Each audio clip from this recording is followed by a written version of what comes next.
It was 2016, I was a military officer back then and I loved my job. I wanted to do well and become successful in this career.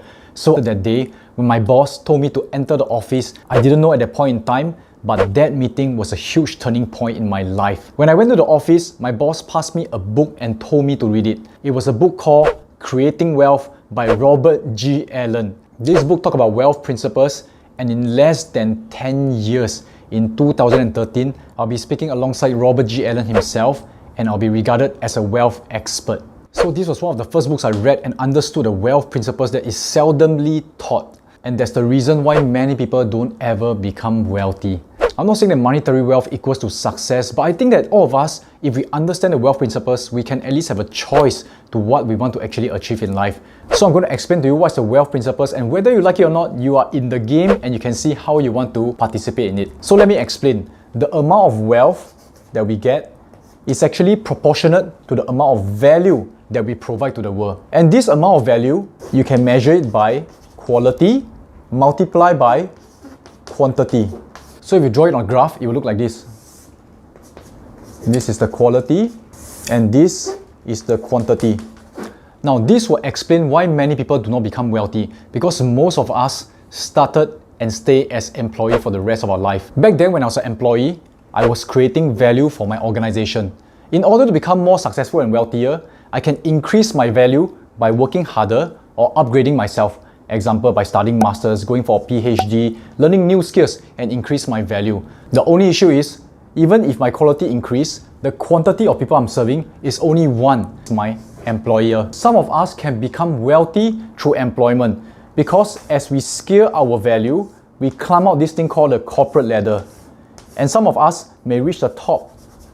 And when you reach the top, as a CEO, as a C-suite, a CFO, that's where your wealth increase as well. But as you climb the corporate ladder, you're going to ask yourself 3 questions.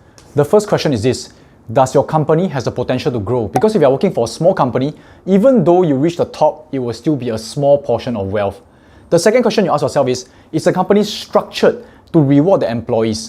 Because for example, like Google and Facebook, they rewarded the employees, and as the company grow, the employees become wealthy as well. And the third thing is this: does the company recognize your value? There are some very talented people who are never recognized. So these are 3 important questions you're going to ask yourself. And let me share with you, the chance of becoming rich through employment is not very high. Only few will reach the top, and it will also take a certain amount of luck for you to find a company that has the potential to grow, structure it to reward their employees, and also recognize your value for it. People who realize this go on to the next phase, called self-employed. When you go to self-employment, what happens is you can reach more people when you work harder. Let me give you an example. A Uber driver, he can serve more people throughout the day, and the more customers he finds, the more value he can create, and therefore he can make more money. There are some Uber drivers who create more wealth than people who are working in a company. If you can provide even more value, if you are a doctor can provide even higher value, and if the doctor works harder, like a GP that's near my house, he works every single day including weekend, he can become very wealthy as well. And the higher the quality of the value you provide, plus the more people you reach, the wealthier you become. So let me share with you the interesting fact. When you increase your value, the amount of people you can reach is also potentially higher. When I started my business training people how to invest, initially I had a very small class, like maybe 30 to 40 people. But I constantly think of how I can improve the training and also increase the chance of my students becoming successful in investing. That's where eventually I got invited to 20 over different cities, and each time speaking to thousands of people. And that's the reason I also accumulated wealth as a speaker doing the business in this training industry. Now the only constraint of this model is time. Because each of us has only got 24 hours, I can travel around, I can speak to thousands of people, I can even go to bigger stages, but there's only so much one person can do. Yes, you can become wealthy, you can accumulate a lot of wealth in your bank account, but to become ultra wealthy, you may want to move on to the next level. And to break through the time constraint, you got to learn how to scale your value. And we can scale using 2 things. I call them the 2 T. Through team or through technology. Now, the first T, team, it means that we scale through people. So what do I do when I hit a barrier? I cannot keep traveling every single day for the rest of my life. I begin to train up talented people to actually do what I do.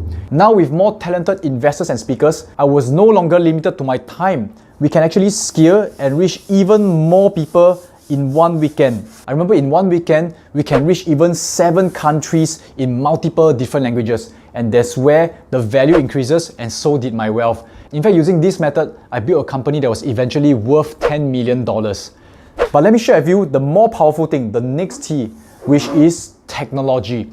Now, if you look at some of the biggest business in the world, why are they able to reach billions and billions of people? They use technology like Facebook, Alibaba, Google, Tencent Holdings. In fact, Tencent Holdings is a good example. At that point in time, they were thinking, if we can earn 10 cents from everyone that we reach, we'll become ultra wealthy. And they reached the people through technology. So an example of what I did was I record my training into online courses, and I was surprised at how fast and how many people I can reach using that one online video. And even the online video that I created in 2016 is still selling up to today. So this is something that can be multiplied and scaled at a totally whole new level. And once you learn how to scale your value through team or technology, you become a business owner. So if there's a chance you want to be ultra wealthy, ask yourself, how can you constantly scale your value in terms of quality and quantity? And also ask yourself, how can you break through using team or technology? I want to share with you one worst type of wealth seeker I've met, and these are people who do not understand their value.